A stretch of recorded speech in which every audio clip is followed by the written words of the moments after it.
Seorang oknum bayangkari di Jambi jadi tersangka kasus penipuan toko online dengan modus gesek tunai fiktif. Tak main-main, kerugian dalam kasus ini mencapai 4,6 miliar rupiah.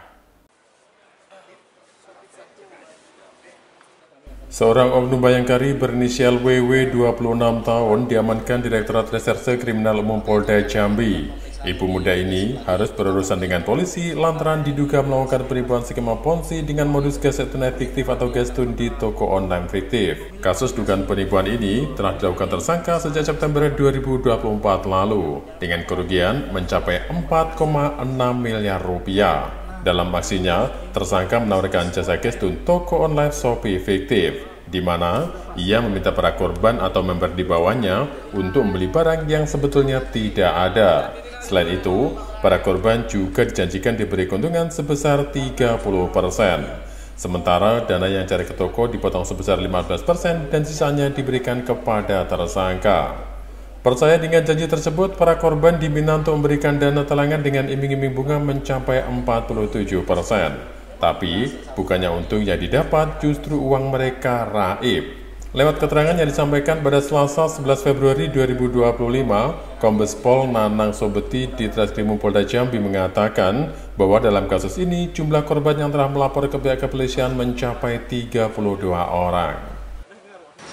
Kasusnya ini adalah kasus penipuan, di mana pelaku ini, tersangka atas nama W ini, inisial WW, dia melakukan penipuan terhadap orang-orang yang menjadi membernya, ya, dengan modus operandi melakukan gesek tunai fiktif, gestun di toko online, yaitu Shopee. Jadi tersangka ini menawarkan jasa untuk melakukan penarikan secara tunai dengan cara memberikan link toko online yang sebenarnya adalah fiktif, Shopee. Membernya ini diminta untuk melakukan pembelian suatu barang, ya, suatu barang yang barangnya itu tidak ada. Jadi ketika dilakukan check out oleh membernya ini dijanjikan keuntungan sebesar 30%. Nanti setelah dilakukan check out 13 hari atau 14 hari kemudian, cairlah dana itu ke toko atau ke pemilik toko online tersebut. Dari situ dipotonglah 15%, kemudian diserahkanlah kepada saudara W ini. Kemudian saudara W ini menyerahkan kepada member tersebut dengan cashback. Nah, bujuk rayunya di sini. Contohnya, misalnya ada satu member yang melakukan check out perhiasan emas harga 10 juta. Ya.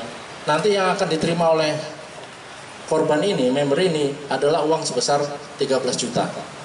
Jadi ini kan sangat menggiurkan bagi masyarakat awam. Dengan membeli suatu barang seharga 10 juta yang barangnya fiktif, kemudian dia akan menerima uang sebesar 13 juta. Dari mana uang 3 juta itu? Bahkan 4,5 juta, karena kan sudah dipotong 15% oleh pemilik toko. Itu dana yang 4,5 juta itu diperoleh dari member-member yang ada di bawahnya lagi. Jadi ini menggunakan sistem skema ponzi. Untuk mempertanggungjawabkan perbuatannya, tersangka WW kini harus mendekam di sel tahanan Mapolda Jambi. Dari Kota Jambi, Eko Wijaya, Nasional TV melaporkan.